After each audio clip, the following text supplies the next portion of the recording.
Amaditos, buenos días. Vamos a ver la gracia irresistible, siguiendo con nuestro tema de las doctrinas de la gracia, valga la redundancia. Vamos a orar. Bendito Dios, te alabamos y te bendecimos porque has sido grandemente bueno con cada uno de nosotros. Te alabamos por la palabra que nos diste por medio de nuestro hermano Andrew. Te alabamos por la palabra que nos vas a dar. Instrúyenos, abre nuestro corazón, abre nuestros sentidos espirituales, abre nuestra mente, Señor, para que nos gocemos en tu palabra, para que la podamos poner por obra principalmente, para que la podamos vivir, para que la podamos disfrutar, Señor, para que nos enamoremos de ti, para que nos enamoremos de tu gloriosa persona. Te ruego por los corazones de cada uno de mis hermanos, por cada prueba, por cada carga, Señor, que se someta a tu control para que nada nos distraiga del mensaje que tú nos quieres dar. Amén. Antes de iniciar con el tema de la gracia irresistible, voy a hacer un paréntesis, ya comenzando voy a hacer un paréntesis, sobre la importancia que nosotros debemos darle al hecho de instruirnos, el hecho realmente de amar el conocimiento, porque los temas que vamos a ver hoy, con el que vimos hace 15 días, no son temas sencillos, no son temas livianos, y por eso es que ha existido una gran controversia y una gran discusión entre tantos siglos.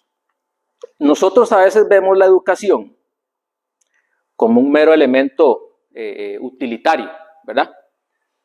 Nosotros vemos la educación como un medio para que usted tenga una carrera y con esa carrera tenga un buen trabajo. Así que la razón de la educación sería meramente económica. Estudiamos por amor al dinero. Por esa es la razón que queremos que nuestros hijos estudien y desarrollen una carrera, para que tengan un buen trabajo donde puedan generar ingresos. Eso es lo único para lo cual vemos la educación, para generar dinero, un fin, una finalidad meramente monetaria. Eso es así desde aproximadamente el siglo XIX. Así que casi como 23 siglos atrás de historia, el hombre nunca había visto la educación como algo meramente económico. La principal razón para que el hombre se educara era para desarrollarse principalmente como ser humano, para educar su alma. Desde Aristóteles, Sócrates, pasando por San Agustín de Hipona, otro padre de la iglesia que se llamaba Erasmo, un filósofo de la Edad Media que se llamaba Rousseau, todos vean la educación con una finalidad para cultivar el alma, para cultivar mi alma, para cultivarme como persona, como ser humano, no simplemente para tener una carrera universitaria que me vaya a generar dinero después. Entonces no estudiamos y no nos educamos para aprender, sino para simplemente ganar algo de eso. Entonces si no hubiera que ganar eso, no nos educamos. No crecemos en eso. Entonces hay muchas áreas del saber que dejamos por fuera por ese evento. Por ejemplo, ¿qué pasa si un día de tantos viene tu hijo y te dice que él quiere estudiar filosofía? No, ¿verdad? Porque eso no genera. Porque lo que nos importa es algo que genere. Yo estoy estudiando la carrera de teología. Con mi trabajo, y ya va a quedar grabado, le he contado a mis compañeros que estoy estudiando eso y que tengo que ir matriculando materia por materia. Lo primero que me han preguntado es, ¿y eso dónde le va a generar dinero? O sea, ¿dónde va a trabajar en relación con esa carrera? En ningún lado.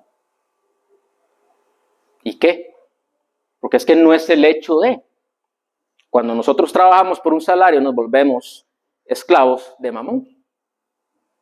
Bueno, mi carrera, la que yo llevé, no tiene mercado laboral. No me arrepiento. Crecí mucho y me ha ayudado para muchas otras áreas y a crecer como persona, que realmente es lo que nosotros buscamos.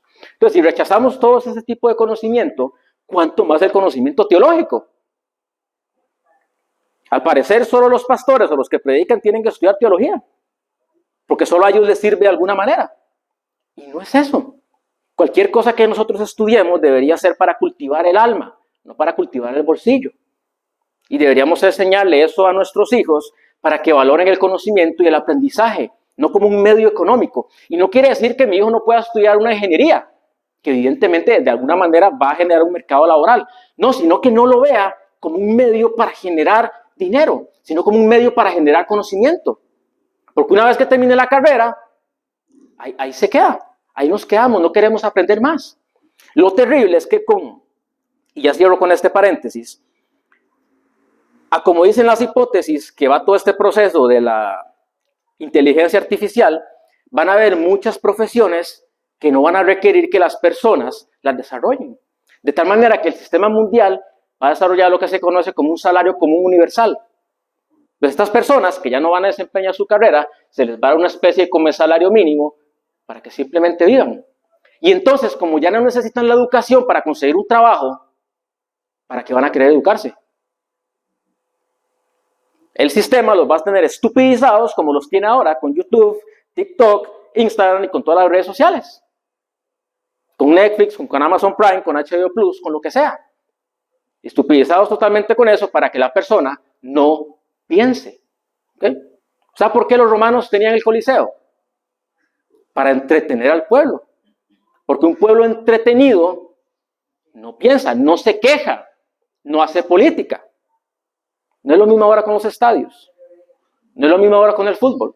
Es el mismo Coliseo romano llevado a la actualidad. Entonces, el conocimiento que vamos a ver hoy, bueno, y en estas enseñanzas, sí, es difícil. Pero entonces, ¿qué? ¿Por qué es difícil? No vamos a comenzar a entrarnos en las profundidades de la palabra de Dios. Vamos a seguir tomando leche. Ya con 10 años de servicio, creo que podemos ir avanzando sobre las cosas que podríamos considerar difíciles. Hoy vamos a ver el tema de la gracia irresistible. La gracia irresistible. Anteriormente vimos la depravación total del hombre. Quiero hacer un muy breve resumen de lo que vimos hace 15 días, porque cada una de las doctrinas de la gracia se pueden estudiar de manera separada, pero uno las entiende mejor cuando va ligando las ideas. ¿Ok? Esto es así porque anteriormente ocurrió esto. O sea, no puede ocurrir de otra manera. El ser humano fue creado a imagen y semejanza de Dios. Que básicamente lo que eso quiere decir es que nosotros, en el jardín del Edén, teníamos afectos santos, teníamos una mente limpia, una mente que realmente podía discernir entre lo bueno y lo malo, una mente que realmente iba a escoger alabar a Dios, una persona que realmente podía disfrutar de lo que Dios era. Ese era nuestro estado natural. Realmente el hombre, en su totalidad, era un ser santo, era un ser apartado para Dios, ¿ok? Cuando el hombre peca, cuando el hombre libremente peca, ejerciendo totalmente su libre albedrío, pierde todos estos dones excepcionales que Dios le había dado cuando lo creó a su imagen y semejanza. Entonces él comienza a ver la realidad y la comienza a ver distorsionada. Ya sus ojos se comienzan a cubrir de escamas y no puede ver la verdad de Dios. Ya Dios no es tan precioso como ellos podían verlo antes. Como siguiendo el tema de Andrito, ya no temían a Dios, sino que comenzaron a tenerle miedo. Por eso es sorprendente ver, no sé cuánto tiempo estuvieron Adán y Eva en comunión con Dios, pero Dios llegaba, ellos simplemente salían y estaban felices de que Dios se acercara. Después de que pecan, ¿qué dice Adán? Me escondí, que tuve miedo, porque estaba desnudo. Entonces, ¿cómo aquel ser tan amoroso usted le puede tener miedo cuando antes le tenía temor reverente? Es por causa de la dureza de nuestro corazón, la perversidad en la que entramos y que ya no tenemos un buen juicio para ver las cosas como realmente son. Entonces, cuando los hombres comienzan a procrearse, se da una transferencia de la naturaleza pecaminosa que ellos abiertamente se adjudicaron a sí mismos cuando desobedecieron a Dios. Si ustedes van a Génesis, se nos dice que Adán fue creado a imagen y semejanza de Dios, pero cuando nace Set, se nos dice que Set nació a imagen y semejanza de Adán, a imagen y semejanza de Adán caído. Entonces, ningún ser humano después de Adán y Eva nació plenamente a imagen y semejanza de Dios como lo fueron Adán y Eva en un comienzo. Todos nacieron a imagen y semejanza de un ser caído. Entonces, nacimos en pecado, nacimos en corrupción y por naturaleza somos hijos de ira. Y no solo eso, sino que desde nuestra juventud somos proclives a la maldad. La razón por la cual Dios hizo un pacto con Noé es porque Dios dijo, desde su juventud su corazón está desviado al mal. Le hubiera tomado a Dios diluvio tras diluvio, una y otra vez sin cesar.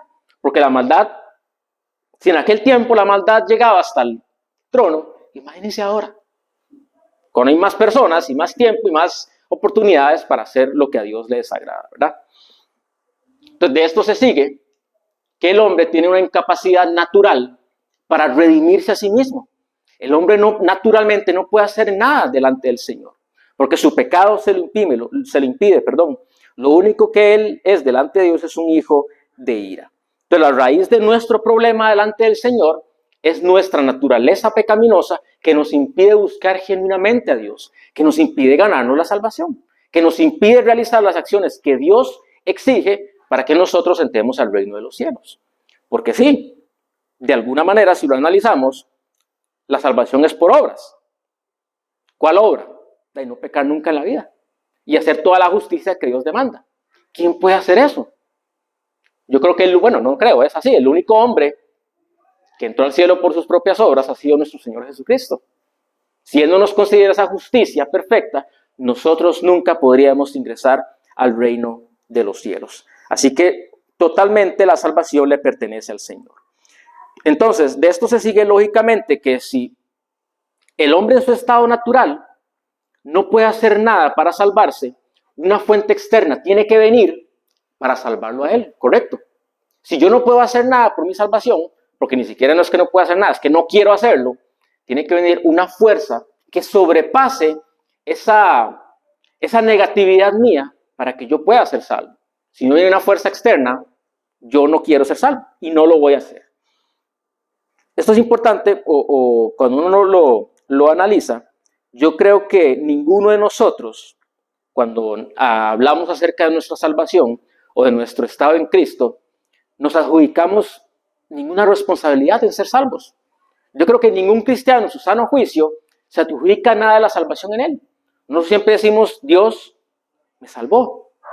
Tal vez no sepamos lo de la elección, no sepamos que Dios nos escogió, no sepamos esa teología, pero entendemos instintivamente que fue Dios el que lo hizo.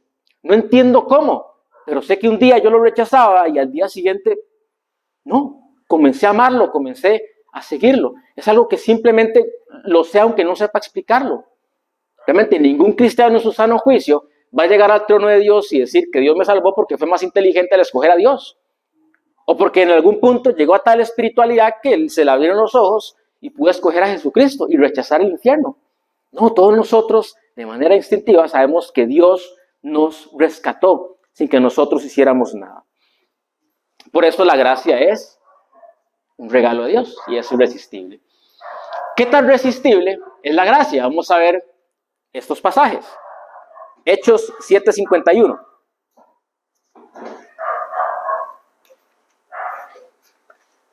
Hechos capítulo 7, versículo 51.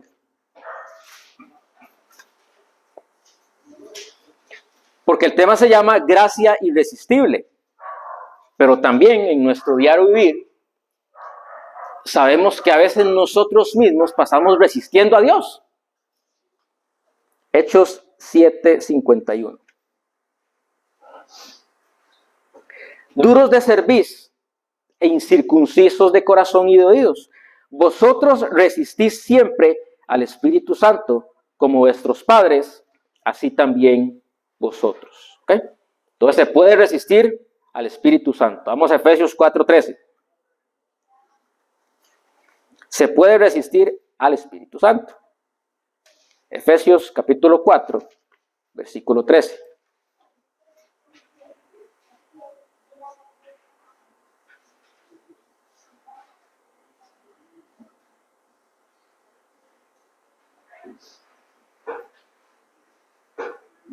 Yo creo que ese no es. Vamos a decir si lo... El 30, perdón. Y no contristéis al Espíritu Santo de Dios, con el cual fuisteis sellados para el día de la redención. Contristar, entristecer, qué tremendo. Y en otro pasaje relacionado con este, dice apagar. Cuando usted apaga el Espíritu Santo, es como que usted apaga la luz de Dios en su vida y usted no sabe para dónde va. Y es por eso es que le fallamos a Dios cuando nos apartamos y lo apagamos. Entonces, contristar al Espíritu de Dios es de alguna manera resistirlo. Porque si obedeciéramos su voz, no le causaríamos tristeza. Sería ilógico. Primera Tesalonicenses 5:19. No apaguéis al Espíritu de Dios. Bueno, allí está. Y entonces Romanos 10:21. Pero acerca de Israel dice: todo el día extendí mis manos a un pueblo rebelde y contradictor. ¿Okay? Todo el día extendí mis manos a un pueblo rebelde y contradictor. Entonces, con estos pasajes podemos ver que el hombre sí resiste a Dios. Pero la gracia irresistible no habla de esto. La gracia irresistible plantea que cuando Dios decide hacer algo, nadie puede resistir su voluntad. Cuando Dios decide establecer algo, llevar su plan a cabo, ¿quién se puede resistir a la voz de Dios? Nadie puede resistirse a la voz del soberano. Porque por el mismo concepto de soberanía, es porque Dios hace todo lo que quiere. Y el hombre no puede imponerse a lo que Dios dice. Sería ilógico. Entonces Dios dejaría de ser Dios. Si Dios dijera algo y el hombre dice no, totalmente, pues Dios no sería Dios. Habría algo que es superior a lo que Dios es. Gracia irresistible es cuando Dios decide hacer algo y lo lleva a cabo sin que nada ni nadie pueda resistirse a su llamado. Eso es lo que significa omnipotencia. Omnipotencia no significa la capacidad de hacer todas las cosas de manera distintiva. Quiere decir que no hay nada que pueda impedir que Dios realice sus propósitos y sus planes. No hay nada que pueda resistirse al poder del Señor. ¿Por qué algunos creen y por qué otros no? Si lo analizamos de esta forma. Cuando nosotros predicamos el Evangelio, y usted lo notará cada vez que habla del Señor, las personas resisten el llamado del Señor. Uno le predica a las personas que tienen que creer en el Señor Jesucristo, que tienen que arrepentirse de sus pecados, y usted ve que resisten la palabra del Señor. O que a todos le dicen que sí, y usted sabe que por dentro están diciendo que no. Porque no es difícil aceptar las premisas que están en el Evangelio. No se trata de aceptar, se trata de que el corazón sea transformado. Usted ve gente que le dice que sí a usted con todo lo que usted está diciendo, pero realmente no está pasando nada en su alma. Están resistiendo al Evangelio, están resistiendo al llamado del Señor. ¿Por qué algunos creen? Porque Dios viene y vence esa resistencia natural que tiene el hombre al Evangelio. El hombre resiste al llamado de Dios, entonces Dios viene y derrota esa resistencia que el hombre tiene. Eso es gracia irresistible. El Señor vence esa resistencia. Si nosotros estamos muertos realmente en delitos y pecados y somos incapaces de someternos a Dios, entonces Dios viene como una fuente externa y vence esa resistencia que nosotros tenemos, vence esa incapacidad para que nosotros podamos sobrepasar esa rebeldía. Vamos a Romanos capítulo 8, Romanos 8, 7 al 8. Romanos 8, 7 al 8. ¿Por qué este pasaje? Porque no va a faltar las personas que pueden decir, ciertamente el Espíritu de Dios viene y trata de atraer a los creyentes, pero aún así la persona, el ser humano de su libre voluntad va a rechazar esa atracción que tiene el Espíritu Santo. Pero vamos a ver qué dice la palabra del Señor. Romanos 7, 8, 7. Por cuanto los designios de la carne son enemistad contra Dios, porque no se sujetan a la ley de Dios, ni tampoco pueden. Y los que viven según la carne no pueden agradar a Dios. Mas vosotros no vivís según la carne, sino según el Espíritu, si es que el Espíritu de Dios mora en vosotros, y si alguno no tiene el Espíritu de Cristo, no es de él. Entonces, en nuestra naturaleza pecaminosa, si entiendo bien ese pasaje, el hombre siempre y en todas las circunstancias va a rechazar a Dios. Porque su carne es enemistad contra Dios de manera natural. Y no es solo que sea enemigo de Dios, es que tampoco quiere nada con Dios. Allí está. Los designios de la carne son enemistad contra Dios porque no se sujetan a Dios, ni tampoco pueden. El hombre fuera de la gracia irresistible de Dios no puede sujetarse a Dios y no quiere hacerlo. No es solo una incapacidad moral de que yo aborrezco al Señor y todo lo que Dios representa, sino que es que no quiero. Ni siquiera me esfuerzo por venir a Jesucristo. Pero usted dirá, ¿Que las personas buscan a Dios a través de la religión? Sí, porque se crean a un Dios a su imagen y semejanza para callar la conciencia que les grita de su corazón acerca de su pecado. Entonces, como yo ocupo a callar esa conciencia, me creo a un Dios con minúscula, a un Dios a mi imagen, al cual yo puedo satisfacer. Entonces, si yo camino de aquí a no sé dónde, un montón de kilómetros, es un sacrificio que yo le entrego a Dios, y Dios debería ver eso como algo bueno para aceptarme, independientemente de si la totalidad de mi vida está entregada a Él o no. Entonces, yo hago ciertas obras externas para, entre comillas, agradar a esa deidad, pero la totalidad de mi vida la vivo para mí. Sigue siendo mi vida y no la vida de Dios. Por eso las personas tienen una religión. Una manera de acallar la conciencia que les dice que son pecadores. Vamos a ir a estos pasajes. Juan 6:44 y después Juan 6:64. Entonces, si una persona tiene la humildad para venir a Cristo, es porque Dios lo ha capacitado en humildad para que esa persona venga a Cristo. Y si una persona no tiene la humildad para venir a Cristo, es simplemente porque está en su estado natural de separación de Dios. Eso es todo. Si yo soy capaz de recibir a Cristo, es porque Dios me ha capacitado para recibirlo a Él. ¿Qué dicen ustedes en los pasajes de Juan?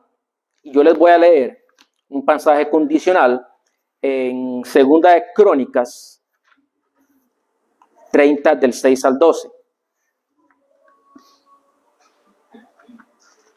2 de Crónicas 30 del 6 al 12. Van a leer la primera parte y ustedes van a ver como que la respuesta de Dios es muy condicional a la respuesta del hombre. Pero vamos a ver en el último que no es tanto así. Fueron pues correos con cartas de mano del rey y de sus príncipes por todo Israel y Judá, como el rey lo había mandado, y decían: hijos de Israel, volveos a Jehová, el Dios de Abraham, de Isaac y de Israel, y él se volverá al remanente que ha quedado de la mano de los reyes de Asiria. No seáis como vuestros padres y como vuestros hermanos, que se rebelaron contra Jehová, el Dios de sus padres, y él los entregó a desolación, como vosotros veis. No endurezcáis pues ahora vuestra cerviz, como vuestros padres. Someteos a Jehová y venid a su santuario, el cual era santificado para siempre, y servid a Jehová vuestro Dios, y el ardor de su ira se apartará de vosotros. Porque si os volviereis a Jehová, vuestros hermanos y vuestros hijos hallarán misericordia delante de los que los tienen cautivos, y volverán a esta tierra, porque Jehová vuestro Dios es clemente y misericordioso, y no apartará de vosotros su rostro, si vosotros os volviereis a él. Pasaron pues los correos de ciudad en ciudad por la tierra de Efraín y de Manasés hasta Zabulón, mas se reían y se burlaban de ellos. Con todo eso, algunos hombres de Aser y de Manasés y de Zabulón se humillaron y vinieron a Jerusalén. Y hay alguna pausa. Si ustedes ven, todo el llamado aquí es condicional. Hagan esto y Dios va a hacer esto. Y la muestra está en que muchos de ellos se burlaron del mensaje que ellos estaban dando. Entonces, ¿qué es lo que tiene que hacer Dios con el corazón rebelde del hombre? Versículo 12. En Judá también estuvo la mano de Dios para darles un solo corazón para cumplir el mensaje del rey y de los príncipes conforme a la palabra de Jehová. Es decir, que si Dios no viene y toca el corazón del hombre, el hombre siempre lo va a rechazar. ¿O por qué estos hombres de Judá escucharon estas cartas y tuvieron un corazón para actuar de acuerdo a lo que el Señor les estaba pidiendo? Porque Dios les dio un corazón para que ellos actuaran conforme a lo que les estaba pidiendo. En otras palabras, si Dios no les da ese corazón, va a pasar como los otros, que se rieron y se burlaron del mensaje de Dios. Ahora sí, San Juan 6. San Juan 6:44. Nuestro mismo Señor Jesucristo nos ayuda a entender que a menos que sea Dios el que inicie la obra, a menos que sea Dios el que inicie este elemento salvífico, los hombres no van a venir. Ninguno puede venir a mí si el Padre que me envió no le trajere, y yo le resucitaré en el día postrero. Yo creo que más claro no está. Es que yo creo que la forma tan directa y tajante con la que habla Jesús es totalmente clara. Ninguno puede venir a mí si el Padre que me envió no le trajere? Entonces, si el Padre que envió a Jesucristo no atrajere a los llamados, ellos nunca vendrían, porque no pueden hacerlo. Y no solo no pueden, sino, como hemos dicho, tampoco quieren. San Juan 12:32. San Juan 12:32. A veces es un pasaje para criticar la gracia irresistible y decir que sí, que Dios atrae a las personas, pero como que los atrae a todos. Y en esa atracción de todos, el hombre puede abiertamente rechazar ese llamado. ¿Ok? San Juan 12:32.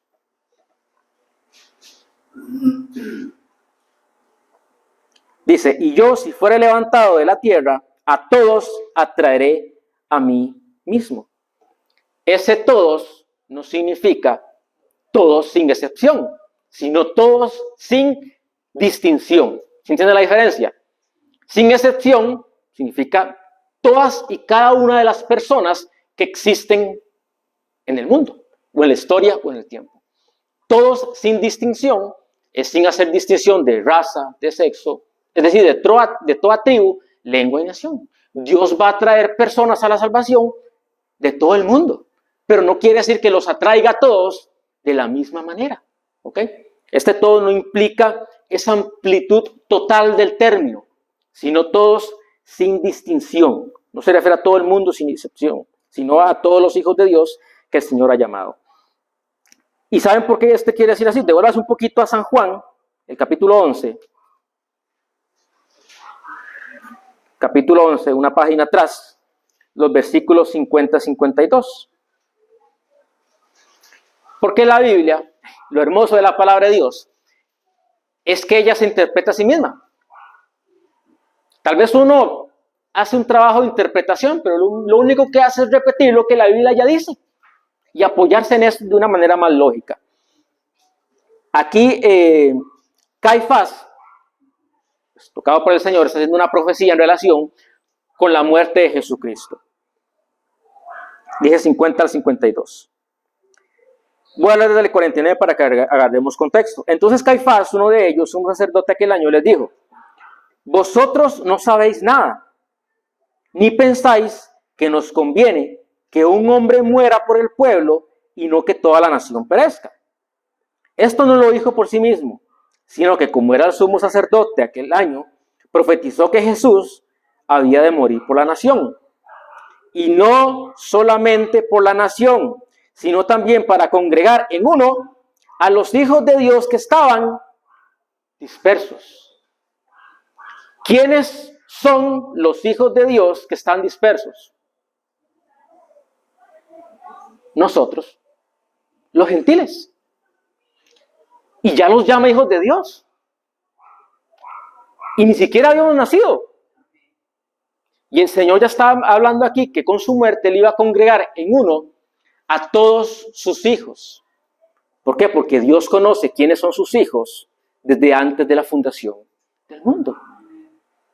Entonces, todos no quiere decir todos sin excepción, sino todos sin distinción. Todos los hijos de Dios que vivían en aquel tiempo y que vivirían después en los siglos venideros. Sí.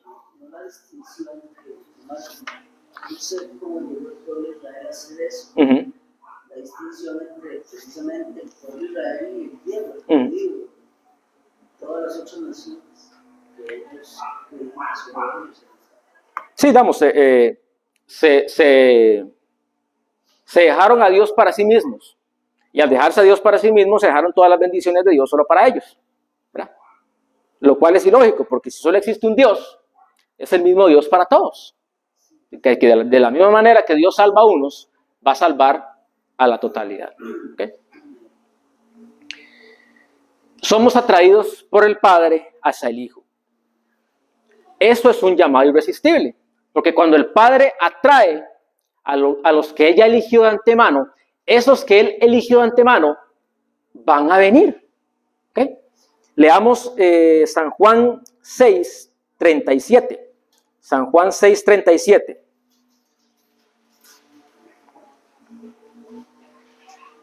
San Juan 6:37.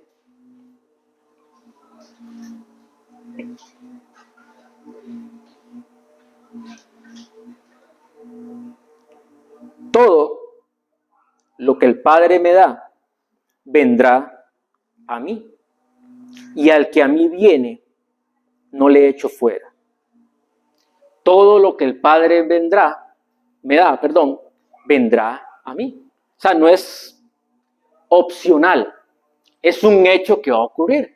Todo lo que el Padre Eterno le da al Hijo, va a venir al Hijo, sí o sí.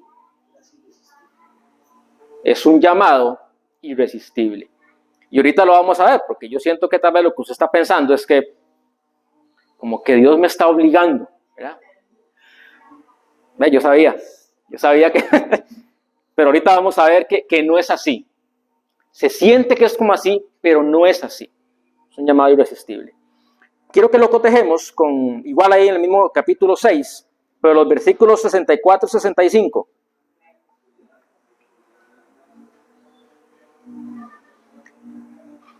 Pero hay algunos de vosotros que no creen, porque Jesús sabía desde el principio quiénes eran los que no creían y quién le había de entregar. Y dijo, por eso os he dicho que ninguno puede venir a mí si no le fuere dado del Padre. Nadie puede venir a Cristo de su propia voluntad, porque en su propia voluntad, ¿qué va a hacer él siempre? Rechazar a Cristo. Porque no puede venir a Cristo y no quiere venir a Cristo. Y vea cómo liga Jesús el hecho al decir, hay algunos de ustedes que no creen. ¿Por qué estos no creen? Porque no han sido atraídos por el Padre al Hijo. Por eso es que no creen, porque no pueden creer y porque no quieren creer. Hay un himno, a mí me encantan los himnos antiguos, bastante antiguos, porque son muy bíblicos. Este dice, por mucho tiempo mi espíritu estuvo encarcelado, atado por el pecado y la oscuridad de mi naturaleza. Pero tu ojo difundió un rayo vivificante. Me desperté, el calabozo inundado de luz.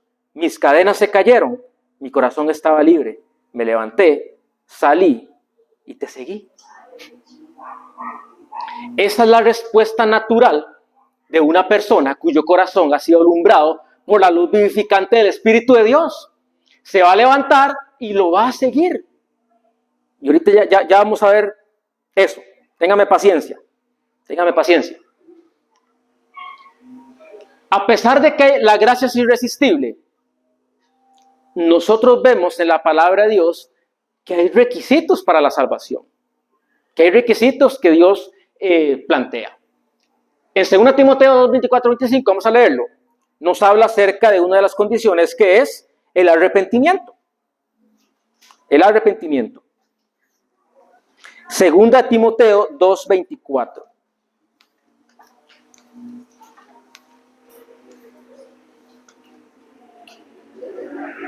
Segunda de Timoteo 2, 24.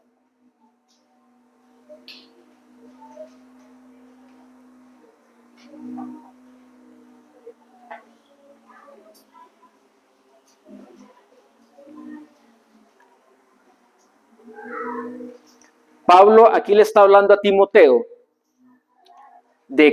sobre perseverar en el ministerio, que persevere en la predicación de la palabra del Señor y que por extensión persevere en el evangelismo. Si el calvinismo motiva algo, es el evangelismo. Yo sé que se han escuchado muchas cosas de que uno por ser calvinista entonces piensa que no tiene que predicar el evangelio. Es un total error. Si el calvinismo motiva algo, es al evangelismo.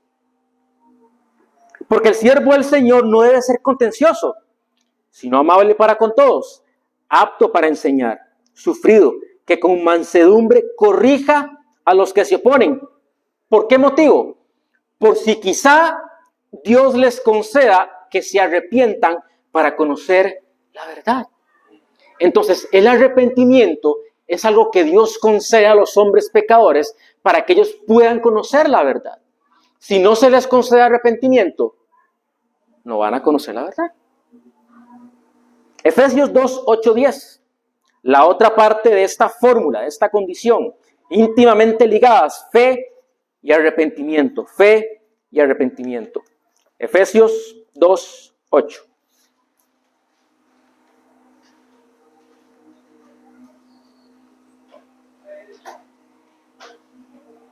Efesios 2:8. Porque por gracia sois salvos por medio de la fe. Y esto no de vosotros. ¿El qué? La fe, ¿verdad?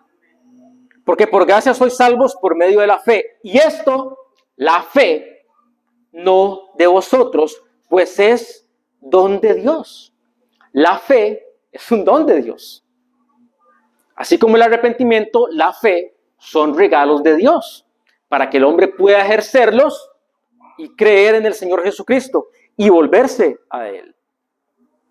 Entonces, es cierto, una persona puede escuchar el Evangelio y simplemente puede desobedecer y hacer oídos sordos y no responder.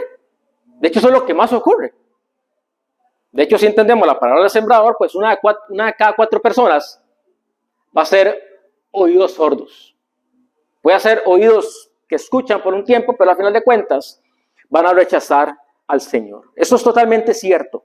Pero cuando cuando Dios le concede a una persona arrepentimiento, esa persona se va a arrepentir. Una persona se arrepiente porque Dios le concede arrepentimiento. Una persona cree porque Dios le concede fe. Entonces, si Dios le concede a usted fe, usted va a creer, porque la naturaleza misma de esa fe es creer. Si Dios le concede a usted arrepentimiento, usted se va a arrepentir, sí o sí, porque la naturaleza misma de ese arrepentimiento es que usted se arrepienta y crea en el Señor.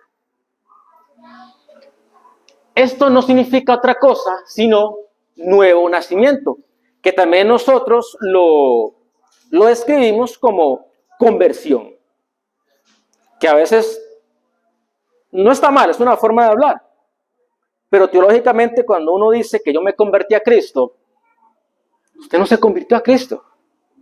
El Espíritu de Dios, el todopoderoso Espíritu de Dios vino y lo convirtió a usted en una nueva criatura para que usted pudiera amar a Jesucristo.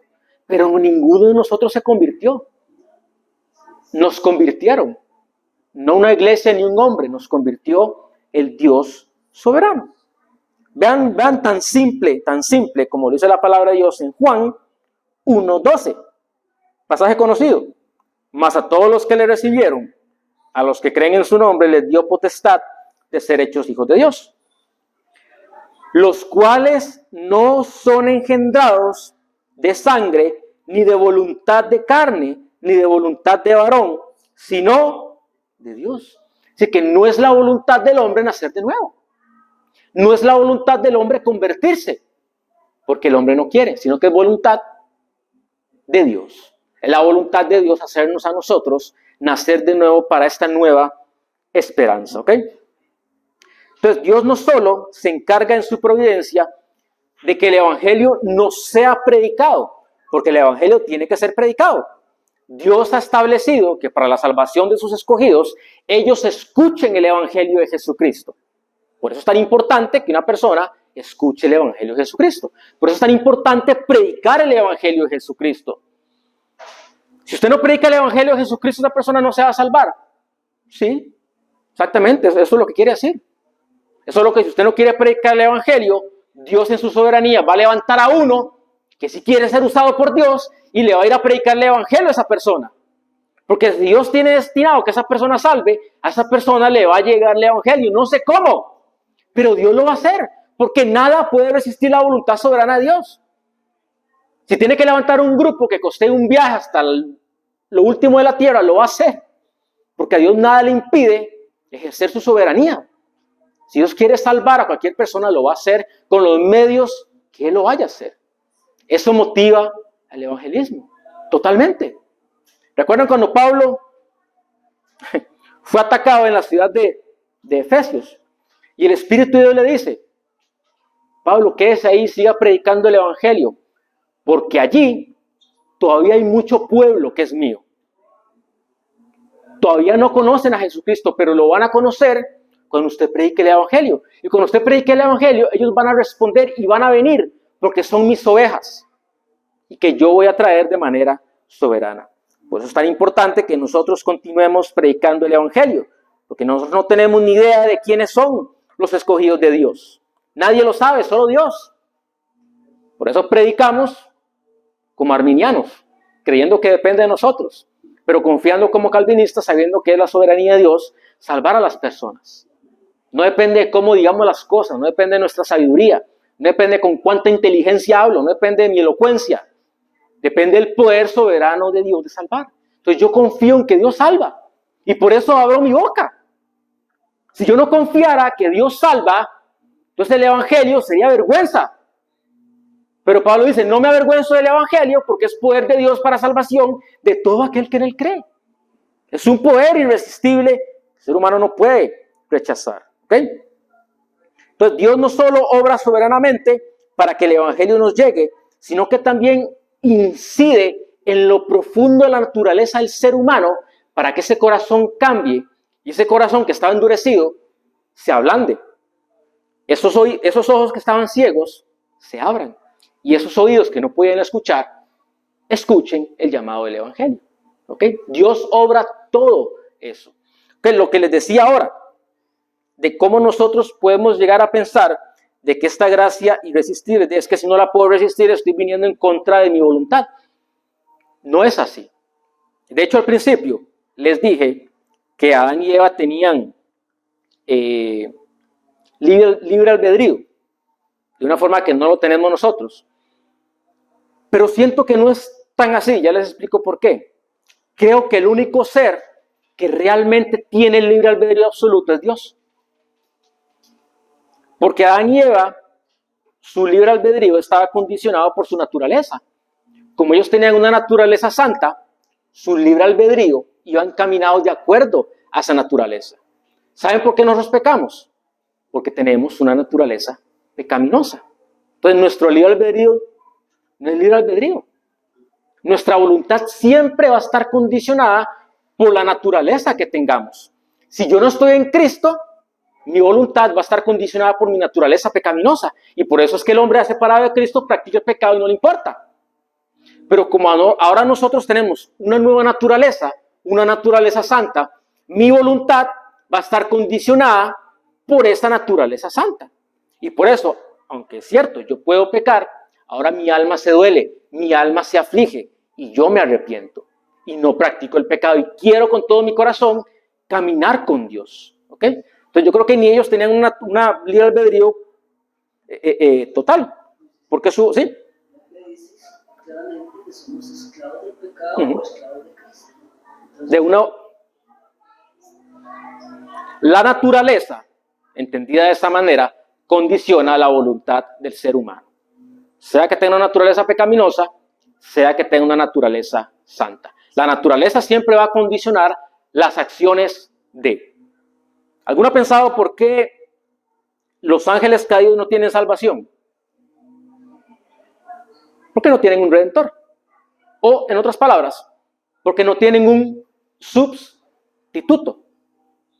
Alguien que ocupe su lugar. Nosotros tenemos un sustituto en Cristo Jesús porque el Hijo de Dios, la segunda persona de la Trinidad, tomó naturaleza humana. Entonces esa naturaleza humana es la que muere en lugar de nosotros. Si Dios hubiera querido salvar a los ángeles, el Hijo de Dios hubiera tenido que tomar una naturaleza angélica. Pero no, decidió tomar una naturaleza humana como la nuestra para venir y ser nuestro sustituto. Por eso los ángeles no hay forma de que tengan un redentor. No hay forma de que tengan salvación. Porque no hay manera de que ellos tengan sustituto. El sustituto fue dado para cada uno de nosotros. ¿Okay? Entonces, por eso es que nosotros no se trata de que la salvación sea forzada, sino que cuando Dios nos da una nueva naturaleza santa, esa nueva naturaleza santa va a responder a las cosas santas. ¿Sí me explico? Entonces usted no viene forzado a Dios, sino que su nueva naturaleza mueve su voluntad para que usted venga a Dios. Y usted no va a rechazar al Señor porque su nueva naturaleza se lo impide. Tu nueva naturaleza santa ahora quiere las cosas de Dios. Ahora necesita las cosas de Dios. No es simplemente un nuevo nacer, sino que hay una nueva sed.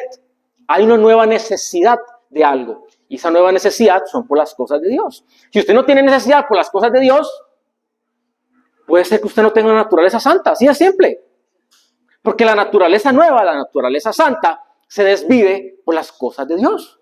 Ama las cosas de Dios. Lo que antes aborrecía, ahora lo atesora. Porque esa voluntad va a estar sometida a su nueva naturaleza, a esa naturaleza santa.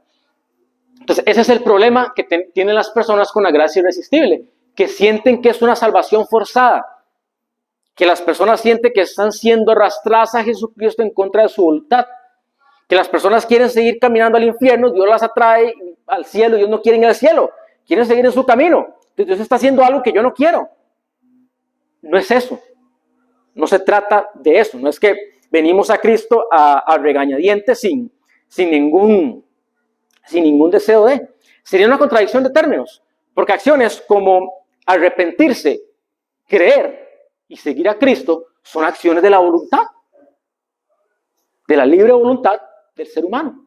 Es solo que como usted tiene una naturaleza santa, su libre voluntad en Cristo Jesús va a arrepentirse, va a creer y va a seguir a Cristo de manera libre, no de manera coercitiva. Lo irresistible de este llamado es que Dios viene y cambia un corazón que no quiere nada con Él.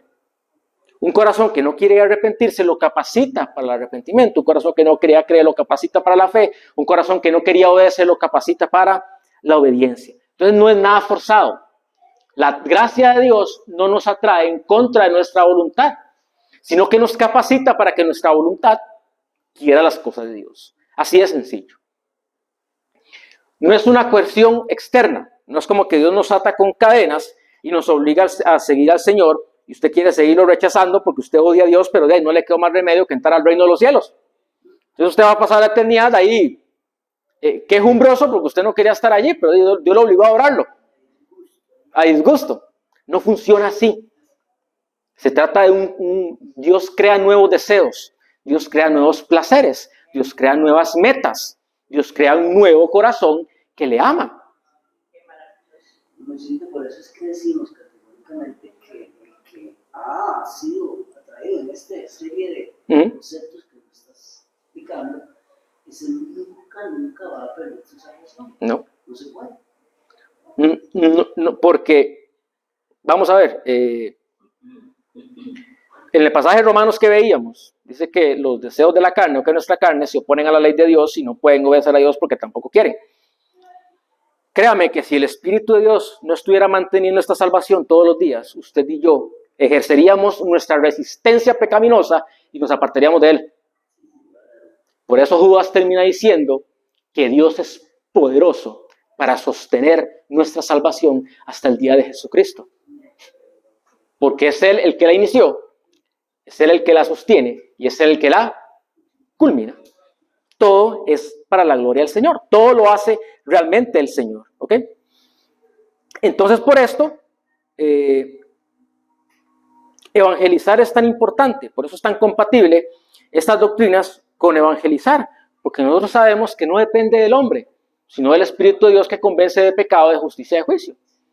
Entonces usted predica con más confianza, sin ningún temor. Usted sabe que si esa persona cree, es por el poder sobrenatural de Dios, no por como usted haya dicho las cosas. Usted simplemente va y cumple con el Señor, con lo que el Señor dijo. Somos como meseros que estamos llevando el plato que Dios ya hizo. Usted no tiene que añadirle nada, no tiene que cambiarle nada. Usted simplemente va y lo presenta el Evangelio tal y como es. La persona va a recibirlo si ha sido transformada por el Señor o lo va a rechazar. Ahora bien, hay dos tipos de llamado, hay varios tipos de llamado. Vamos a ir a 1 Corintios 1:23.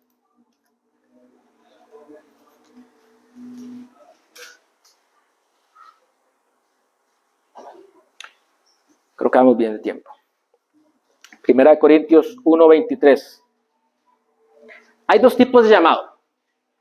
Un llamado general y un llamado especial, o un llamado eficaz, o un llamado irresistible. A veces los nombres de estas doctrinas generan confusión porque nos llevan a pensar otras cosas, ¿verdad? Por ejemplo, gracia irresistible, pues lo lleva a pensar a uno en primer lugar de que Dios hace cosas en contra de mi voluntad. Eso es lo que, y no es lo que quiere decir el término ya cuando lo entendemos. Tal vez un término más apropiado sería llamamiento eficaz. ¿Eficaz por qué? Porque cumple aquello para lo cual estaba destinado. Eso es lo que significa eficaz, capacidad de hacer aquello para lo cual está hecho. Entonces entendemos eso como llamamiento eficaz. 1 Corintios 1:23. El 22 dice, porque los judíos piden señales y los griegos buscan sabiduría.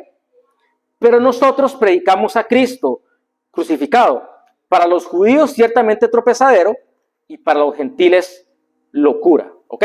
Entonces, en una primera instancia, el evangelio es locura. ¿Ok? El mensaje del evangelio es una locura para un grupo de personas. El evangelio es locura para un grupo de personas. Pero, dice el versículo 24, bueno, la versión Valero utiliza la palabra más, que es lo mismo, es una contradicción de la oración con la que viene, con la que antecede.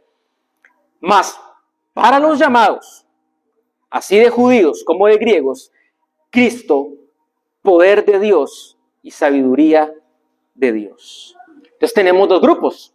Y en los dos grupos menciona a las mismas personas, judíos y griegos. Y en el segundo grupo menciona a las mismas personas, judíos y griegos. ¿Cuál es la condición que no está aquí? Que unos fueron llamados y los otros no. Unos fueron llamados de manera general, es decir, con la predicación general del evangelio, y unos fueron llamados de manera eficaz. Unos fueron llamados internamente. Unos fueron llamados desde la profundidad de su corazón y por eso responde a ellos. Entonces, aquellas personas que no ven el evangelio como locura, sino como glorioso, sino como poder de Dios para salvación y sabiduría de Dios de lo alto, es porque han sido llamados eficazmente por el Señor. Han sido llamados a esta salvación. Y si no son llamados, el evangelio les va a seguir pareciendo locura. Yo creo que está muy claro la contraposición de ambos puntos, ¿verdad? Entonces, ¿qué pasó en estas personas que el evangelio no es locura? De que hubo un llamado soberano en su corazón que no se podía resistir porque estaba en una nueva naturaleza. Sí, adelante. Sin embargo, para los que Dios llamó a la salvación, tanto judíos como gentiles, Cristo es el poder de Dios y la sabiduría de Dios. Este plan ridículo de Dios es más sabio que el más sabio de los planes humanos, y la debilidad de Dios es más fuerte que la mayor fuerza humana. Bueno, ahí dice claramente, llamado a la salvación. Entonces, hay un llamado general, cuando usted predica el evangelio, y hay un llamado especial que lo hace Dios. ¿Quién hace el llamado general? Usted. Nosotros hacemos el llamado general porque somos los que fuimos llamados a predicar el evangelio de Jesucristo. Y ese llamado especial lo hace el Espíritu de Dios.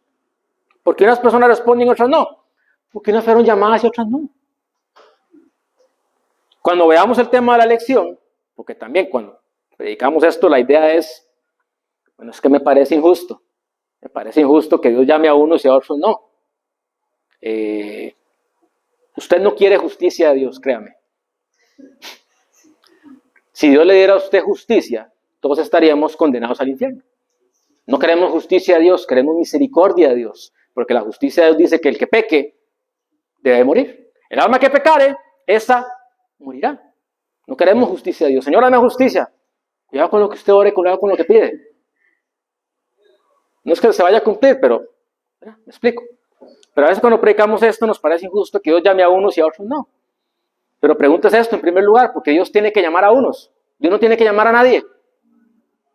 Dios no tiene que salvar absolutamente a nadie.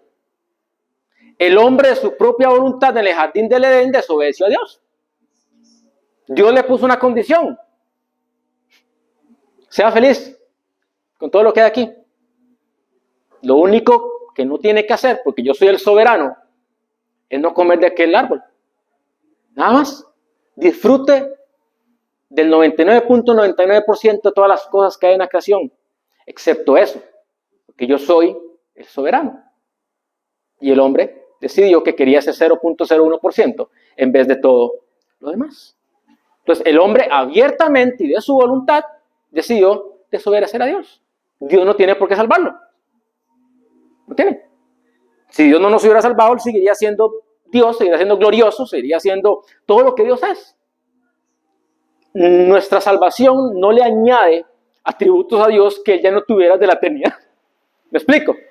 ¿Okay? Entonces pensar que Dios es injusto porque llama a unos y a otros no es, ¿por qué tiene que llamar a unos? Esa sería la pregunta. ¿Por qué tiene que elegir a uno? No tiene que hacerlo. Ninguna de las personas viene coaccionadas al Señor. Vamos a ir a 2 Corintios 4. 2 Corintios 4. 2 Corintios 4. Este pasaje nos ayuda a entender el obrar soberano de Dios en todas estas áreas. 2 Corintios 4 al 6. La forma en que Dios opera aquí. Vean que es muy gráfico. Voy a leer desde el 3, que nos ayuda a entender por qué hay personas que no creen. Pero si nuestro evangelio está aún encubierto, entre los que se pierden, está encubierto. ¿Okay? Siga la línea de pensamiento. El evangelio está encubierto para aquellas personas que se pierden. En los cuales, es decir, en estas personas que se pierden, que el evangelio está encubierto, en los cuales el Dios de este siglo cegó el entendimiento de los incrédulos para que no les resplandezca la luz del evangelio de la gloria de Cristo, el cual es la imagen de Dios. Brinque al versículo 6. Porque Dios, que mandó que desde las tinieblas resplandeciese la luz, es el que resplandeció en nuestros corazones para iluminación del conocimiento de la gloria de Dios en la faz de Jesucristo. Entonces, las personas que no reciben el evangelio es porque tienen el entendimiento cegado, es porque andan a oscuras. Y vean qué hermosa la relación que hace Pablo. Cuando él dice que Dios que llamó que de las tinieblas resplandeciese la luz, ¿de qué está hablando? Génesis 1:1. El todopoderoso Dios que dijo sea la luz, y fue la luz, y de las tinieblas a la luz, porque es que no podía resistirse, las tinieblas no podían resistirse al llamado soberano de Dios. Ese mismo poder es el que actúa en nuestro corazón, diciéndole a nuestro corazón, corazón, vive. Corazón, arrepiéntete. Corazón, cree. Y el corazón renovado viene y cree, viene, se arrepiente y tiene esa luz para ver a Jesús. Tiene esa luz para ver la gloria de Dios manifestada en Jesucristo. Tiene esa luz para ver a Jesucristo como glorioso, como hermoso, como precioso. Que antes era locura, que antes era la piedra de tropiezo, ahora no lo es. Ahora es el bendito Rey de Reyes y Señor de Señores. Pero si no viene la poderosa luz de Dios a alumbrar ese corazón que está en tinieblas, nada va a pasar. Porque el que está en tinieblas no puede ver. Y si usted no puede ver, no puede elegir. Pero cuando usted puede elegir, ahora usted va a poder elegir. ¿Y qué va a elegir usted? Aquello que esté de acuerdo a su nueva naturaleza santa que el Señor le ha dado. Rápidamente, Hechos 16:4. Pablo está predicando y el texto muy claramente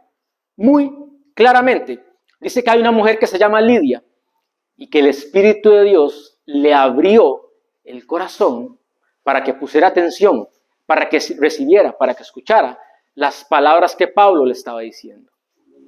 Es decir, habían un montón de personas que estaban escuchando, pero Dios en su soberanía decidió solo abrirle el corazón a esta mujer. 16:14.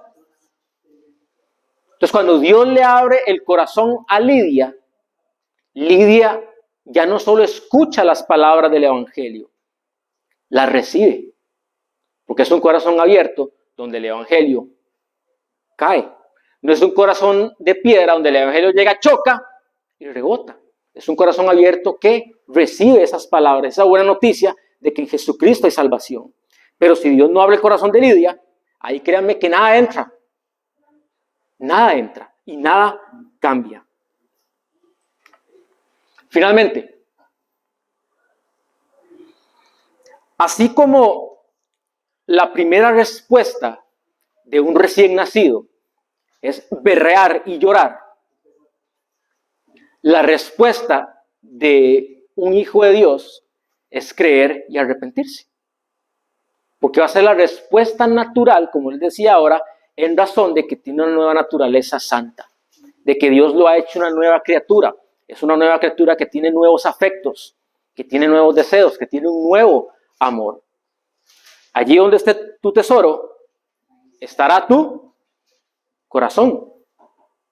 Tu tesoro fuera de Cristo está en el mundo y por eso tu corazón va hacia el mundo. Por eso eres esclavo del pecado. Pero cuando Jesucristo se convierte en tu tesoro infinito, tu corazón va en pos de Jesucristo. Tu voluntad va en pos de Jesucristo. Es algo que no puedes resistir, porque Jesucristo es irresistible, porque Él es hermoso, porque Él es el deseado de las naciones, porque no hay nadie como Él. Por eso Él es irresistible. ¿Me entienden el término ahora? No es que Dios me obligue a amar a Jesús, es que yo ahora quiero amarlo. No es que Dios me obligue a seguir a Jesús, es que yo ahora quiero seguirlo. No es que Dios me obligue a dar mi vida por Jesús, es que yo quiero hacerlo en mi propia voluntad. Quiero entregar mi vida a Jesucristo porque tengo un nuevo corazón. Les daré un nuevo corazón y les infundiré un espíritu nuevo. Les quitaré ese corazón de piedra que ahora tienen y les pondré un corazón de carne. Con ese corazón de carne es que podemos sentir a Dios. Y cuando usted siente a Dios, usted no va a resistir a Dios. Porque nadie en su sano juicio va a resistir lo más hermoso que existe en el universo. Nadie en su sano juicio se va a apartar del ser máximamente grandioso que es nuestro Señor Jesucristo. Por eso es un llamado irresistible. No podemos resistirlo y ahora no queremos resistirlo. Por eso no es que, como les digo, venimos en contra de nuestra voluntad. No, venimos con toda nuestra voluntad. Ya cuando Dios me llama, no me obliga, sino que yo digo, sí, Señor. Y toda persona a la que Dios llama va a decir abiertamente y con gozo, sí, Señor. Oremos. Bendito Dios, te alabamos y te bendecimos. Gracias por perdonar nuestros pecados. Gracias por redimirnos con tu sangre preciosa y maravillosa, Señor. Gracias por escogernos desde antes de la fundación del mundo. Gracias por llamarnos con ese llamado eficaz, por transformar nuestro corazón, por modificar nuestra voluntad, por cambiar nuestra alma, Señor, y por darnos un corazón que ahora te ama. Un corazón que ahora quiere seguirte, Señor, un corazón que quiere hacer tu voluntad, un corazón que ahora aborrece el pecado, Señor, y que ama la justicia. Y sabemos, Padre Celestial, que no te amamos como debemos y que no somos tan justos como podemos serlo, Señor. Pero gracias a ti no caemos de esta salvación. Y gracias a ti, por eso es que cuando fallamos, nos levantamos y seguimos buscándote y seguimos conociéndote, Señor. Y esa es la razón por la cual continuamos creciendo. Y esa es la razón porque cuando tú vengas, nos vas a redimir totalmente y nos vas a glorificar. Gracias, Señor, por esta gracia irresistible por la cual nos atrajiste al amado, por lo cual nos sacaste del reino de las tinieblas y nos trajiste a este reino de justicia, de amor, de gozo, de poder y de paz. Señor, que esta palabra sea gozo para nuestra alma, que realmente sea un agradecimiento, Señor, de que sin merecerlo, sin haber hecho nada, sino los méritos contrarios, tú nos llamaste para recibir y vivir en Cristo Jesús y que te hicieras morada bendita en cada uno de nosotros. Amén.